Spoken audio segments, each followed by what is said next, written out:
Hotel پر بیٹھے ایک شخص نے دوسرے سے کہا، یہ ہوٹل پر کام کرنے والا بچہ اتنا بے وقوف ہے کہ میں 500 اور 50 کا نوٹ رکھوں گا تو یہ 50 کا نوٹ ہی اٹھائے گا، اور ساتھ ہی بچے کو آواز دی اور 2 نوٹ سامنے رکھتے ہوئے بولا، ان میں سے زیادہ پیسوں والا نوٹ اٹھا لو۔ بچے نے 50 کا نوٹ اٹھا لیا، دونوں نے کہہ کر لگایا اور بچہ واپس اپنے کام میں لگ گیا۔ پاس بیٹھے شخص نے ان دونوں کے جانے کے بعد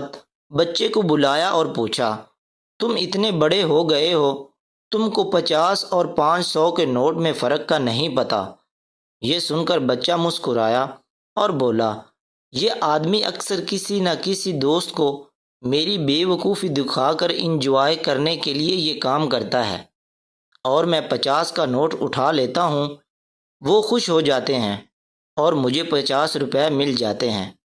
جس دن میں نے 500 اٹھا لیا اس دن یہ کھیل بھی ختم ہو جائے گا اور میری آمدنی اور زندگی بھی اس کھیل کی طرح ہی ہے۔ ہر جگہ سمجھدار بننے کی ضرورت نہیں ہوتی، جہاں سمجھدار بننے سے اپنی ہی خوشیاں متاثر ہوتی ہوں، وہاں بے وقوف بن جانا ہی سمجھداری ہے۔